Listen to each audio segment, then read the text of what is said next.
Hi hello Infotech தமிழால் இணைந்த அன்பு நண்பர்கள் அனைவருக்கும் வணக்கம். நான் உங்கள் நண்பன் அருண். இப்போ எல்லாருக்குமே தெரியும், ப்ராசரை பொறுத்தவரையும் மேனுஃபேக்சர் பண்றது ரெண்டு கம்பெனி தான் இன்னைக்கு டாப்ல இருக்கு. ஒன்னு AMD, இன்னொன்னு இன்டெல்.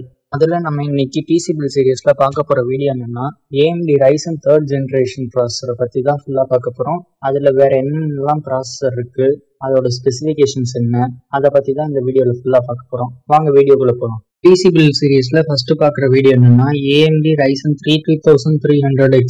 3300Xங்கிறது ஒன்றும் இல்லை, AMD Ryzen 3 3rd generation process. இதுல அப்படி என்ன பெருசா ஸ்பெசிஃபிகேஷன்ஸ் கொடுத்துருக்காங்கன்னு பார்த்தா, 4 கோர்ஸ் கொடுத்துருக்காங்க, 8 த்ரெட்ஸ் கொடுத்துருக்காங்க. நீங்க Ryzen 3ல எந்த ப்ராசஸர் எடுத்தாலும் உங்களுக்கு 4 கோர்ஸ் தான் வரும். பேஸ் கிளாக் ஃப்ரீக்வன்சி வந்து 3.8 GHz கொடுத்துருக்காங்க. நீங்க இந்த ப்ராசஸரை ஓவர் கிளாக் பண்ணணும்னு நினைச்சீங்கன்னா 4.3 GHz வரையும் ஓவர் கிளாக் பண்ணிக்கலாம்னு சொல்லியிருக்காங்க.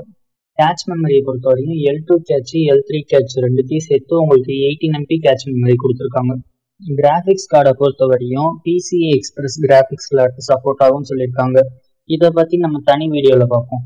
உங்கள் ப்ராசஸரோட மெமரி ஃப்ரீக்வன்சி எவ்வளோனா 3200 MHz ஃப்ரீக்வன்சி. என்ன டைப்புனா DDR4. இது அன்லாக்டு ப்ராசஸரான்னு கேட்டிங்கன்னா அன்லாக்டு ப்ராசஸர் தான். இதில் வந்து மல்டி டாஸ்கிங்காக இருக்கட்டும், கேமிங்காக இருக்கட்டும், ஸ்ட்ரீமிங்காக இருக்கட்டும், இதெல்லாம் பண்ணுறதுக்கு ரொம்ப யூஸ் ஆகும். இதோட காஸ்ட் பார்த்தீங்கன்னா அப்ராக்ஸாக 10 to 12 தான் வரும். செகண்ட் பார்க்க போகிற ப்ராசஸர் என்னன்னா, AMD Ryzen 5 3600X. AMD Ryzen 5யோட 3rd generation processor. ஃபுல்லாகவே சொல்லிடுறேன், Ryzen 3 3rd ஜென்ரேஷனுக்கும் Ryzen 5 3rd ஜென்ரேஷனுக்கும் என்ன டிஃப்ரென்ஸ்னு. அங்கே வந்து 4 கோர் கொடுத்துருந்தாங்கன்னா இங்கே 6 கோர் கொடுத்துருக்காங்க. அங்கே 8 த்ரெட் கொடுத்துருந்தாங்கன்னா இங்கே 12 த்ரெட் கொடுத்துருக்காங்க. பேஸ் கிளாக் ஃப்ரீக்வன்சி வந்து 3.8 GHzனா சேம் இங்கேயும் வந்து பேஸ் கிளாக் ஃப்ரீக்வன்சி வந்து 3.8 GHz தான். இங்க ஓவர் கிளாக் ஃப்ரீக்வன்சி வந்து 4.3 GHzனா இங்க ஓவர் கிளாக் ஃப்ரீக்வன்சி வந்து 4.4 GHz டிஃபர் ஆகுது. கேட்ச் மெமரி வந்து L2 கேட்ச், L3 கேட்ச் ரெண்டுத்தையும் சேர்த்து 18 MB கேட்ச் மெமரி கொடுத்துருக்காங்க. இங்க வந்து L2 கேட்ச், L3 கேட்ச் ரெண்டுத்தையும் சேர்த்து 35 MB கேட்ச் மெமரி கொடுத்துருக்காங்க. கிராஃபிக்ஸ் கார்டை பொறுத்தவரையும் PCI express graphics card support ஆகும்னு சொல்றாங்க. மெமரி ஸ்பெசிஃபிகேஷன்ஸ் அங்க பார்த்து சேம் அப்படியே தான். Memory specifications 3200 MHz frequency, DDR4 RAM, 2 channel memory. Ryzen 3 3rd ஜென்ரேஷனை கம்பேர் பண்ணும்போது Ryzen 5 3rd ஜென்ரேஷன் பர்ஃபார்மன்ஸ் சைஸாகவும் நல்லா இருக்கு. நீங்க மல்டி டாஸ்கிங் பண்ணணும்னு நினைச்சீங்கன்னாலும் உங்களுக்கு பெட்டரா இருக்கு இந்த Ryzen 5 3rd ஜென்ரேஷன். எடிட்டிங்க்கு ஒரு நல்ல ப்ராசஸர்னே சொல்லலாம் Ryzen 5 3rd ஜென்ரேஷன். மூணாவதா நம்ம பார்க்க போற ப்ராசஸர்னா AMD Ryzen 7 3800X.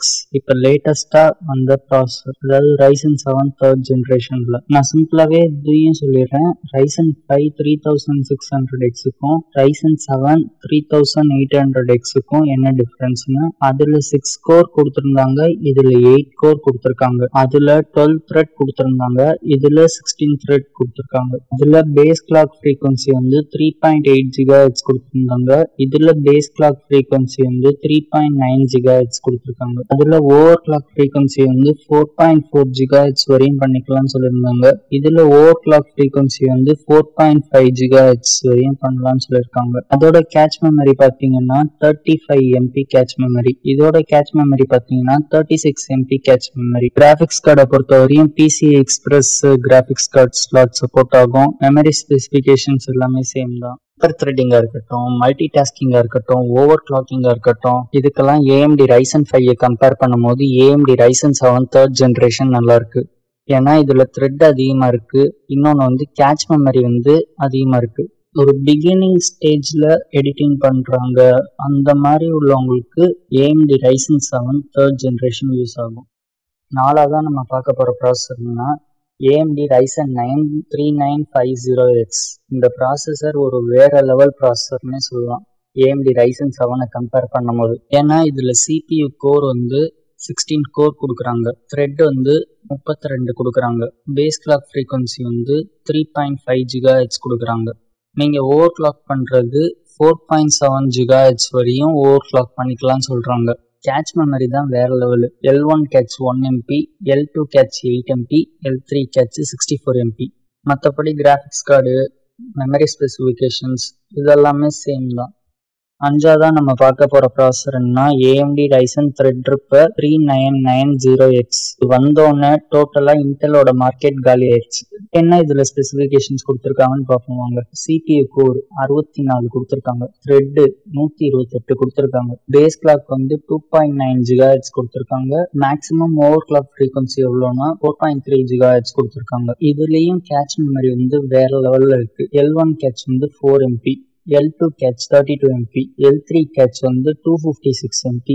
Cache memory பார்த்தீங்கன்னா நம்மளுக்கு 292 MB கேட்ச் மெமரி கொடுக்குறாங்க. மெமரி சேனல் வந்து இதுல 4 மெமரி சேனல் கொடுத்துருக்காங்க. மற்ற இதுல எல்லாம் மெமரி சேனல் வந்து 2 மெமரி சேனல்ஸ் தான் கொடுத்துட்டு இருந்தாங்க. மெமரியோட ஃப்ரீக்வன்சி 3200 MHz ஃப்ரீக்வன்சி கொடுத்துருக்காங்க. DDR4 மெமரி சப்போர்ட் ஆகுங்கிற மாதிரி சொல்லியிருக்காங்க. கிராஃபிக்ஸ் கார்டை பொறுத்த வரையும் PCI express version graphics card support ஆகும்னு சொல்லிட்டாங்க.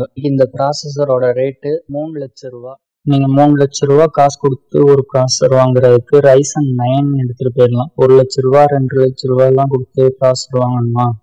இந்த வீடியோட ஓவரால் கன்க்ளூஷன் என்ன, AMD பொறுத்தவரையும் எல்லாரும் ஹீட் இருக்குன்னு நினைக்கிறாங்க. AMD பொறுத்தவரையும் ஹீட் எல்லாம் இல்ல. ஃபர்ஸ்ட் 2 ஜென்ரேஷனை பொறுத்தவரையும் ஹீட் ஓவரா இருந்துச்சு, அது உண்மைதான். ஆனா இப்ப வர 3rd ஜென்ரேஷன் ப்ராசஸர்லாம் உங்களுக்கு ஹீட் இல்ல. எந்த எலக்ட்ரானிக் டிவைஸ்ல தான் ஹீட் இல்ல. எலக்ட்ரானிக் டிவைசஸையும் எடுத்தா உங்களுக்கு ஹீட் கொஞ்சமாவது இருக்கதான் செய்யும். AMD பொறுத்தவரையும் உங்களுக்கு பர்ஃபார்மன்ஸ் ரொம்ப அதிகமா இருக்கும். இன்டெல கம்பேர் பண்ணும்போது உங்களுக்கு பர்ஃபார்மன்ஸ் ரொம்ப நல்லா இருக்கு. இப்ப வர Ryzen 5, Ryzen 7, Ryzen 9 3rd generation ப்ராசஸருக்குள்ள பர்ஃபார்மன்ஸ் இன்டெல் பர்ஃபார்மன்ஸ் i9ஓட பர்ஃபார்மன்ஸையும் நீங்களே பாருங்க. அவ்வளவுதான் கைஸ் இந்த வீடியோ பிடிச்சிருந்தா லைக் பண்ணுங்க, ஃப்ரெண்ட்ஸோட ஷேர் பண்ணுங்க. வேற என்னென்னலாம் PC பில்ட பத்தி வீடியோ வேணும்னு கமெண்ட் செக்ஷன்ல சொல்லுங்க. மறக்காம சப்ஸ்கிரைப் பண்ணிட்டு பெல் ஐக்கானை கிளிக் பண்ணிருங்க.